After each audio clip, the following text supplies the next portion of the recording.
নমস্কার। আমাদের সামনেই একদম সামনে ঝুলন যাত্রা।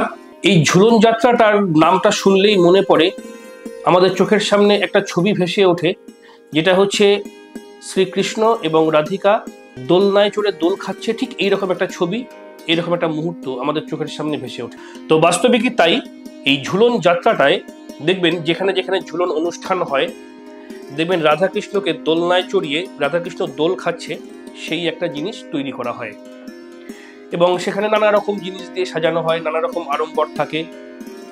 তাহলে এই ঝুলন যাত্রায় উদ্দেশ্যে বা ঝুলন যাত্রার এই যে যোগটা, এই যোগটা ঝুলন যাত্রা থাকে মোট 5 দিন।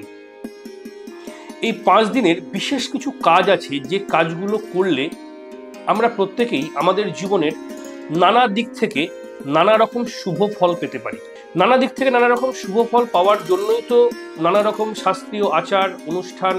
এইগুলো আমাদের কারো ক্ষতি হোক সেই উদ্দেশ্যে তো আমরা কোনো শাস্ত্রীয় কাজ করি না।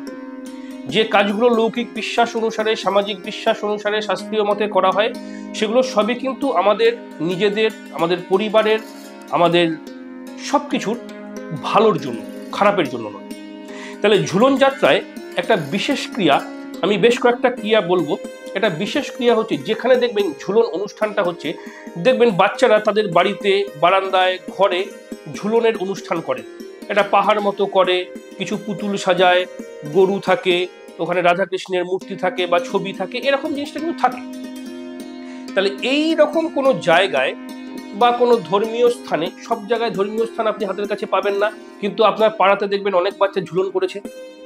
এরকম যে কোনো ঝুলনের অনুষ্ঠানে কি করবেন, হলুদ রঙের কিছুটা অভ্র আপনি ওই ঝুলনে দিয়ে দিন।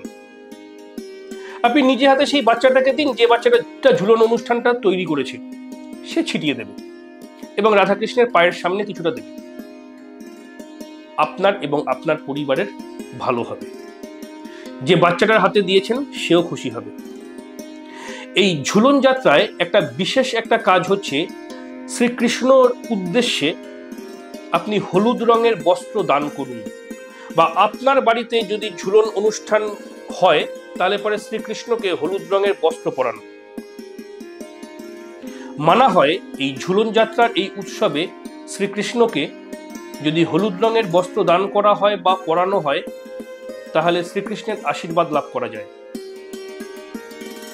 আর একটা বিশেষ জিনিস, এই যে এই 5 দিন ঝুলন যাত্রা হচ্ছে 5 দিন, এই 5 দিন যদি সম্ভব হয়, প্রত্যেকের বাড়িতেই তুলসী মঞ্চ আছে, তুলসী মঞ্চের সামনে প্রত্যেকের বাড়িতেই ধূপকাঠি, প্রদীপ এসব দেওয়া হয়, জ্বালানো হয়। এই 5টা দিন অবশ্যই ঘিয়ের প্রদীপ জ্বালান। সন্ধ্যার সময় যখন প্রদীপটা জ্বালাবেন, ঘিয়ের প্রদীপ জ্বালান। এই ঝুলন যাত্রায় একটা বিশেষ বিষয় আপনাদেরকে জানিয়ে রাখি, আপনারা জানেন তা সত্ত্বেও আরেকবার জানিয়ে রাখি বা মনে করিয়ে দিই। এই ঝুলন, যে এই 5 দিন ঝুলন যাত্রার উৎসব, এই সময় দিনের বেলা যদি কোনো ভিখারি আপনার বাড়িতে বা দরজায় আসে, তাকে খালি হাতে ফেরাবেন না। সন্ধ্যের সময় বা সন্ধ্যের পরে আসলে কিছু দেবেন না, কিন্তু সারা দিনের যে কোনো সময় আসলে তাকে খালি হাতে ফেরাবেন না। কারণ বহু সময় গল্পে, শাস্ত্রীয় মতে, শাস্ত্রীয় ব্যাখ্যায় পাওয়া যায়, ভগবান নানা রূপে ভক্তের দরজায় এসে হাজির হন। তাহলে এই সময়টায় কোনো ভিখারিকে ফেরাবেন না।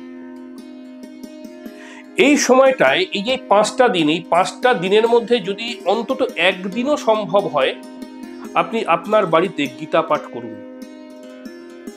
আপনার বাড়ির, আপনার পরিবারের, আপনার সংসারের মঙ্গল হবে, কোনো রকম অমঙ্গল হবে না, বরঞ্চ যা অমঙ্গল হওয়ার সেটা দূর হবে, ভালো হবে।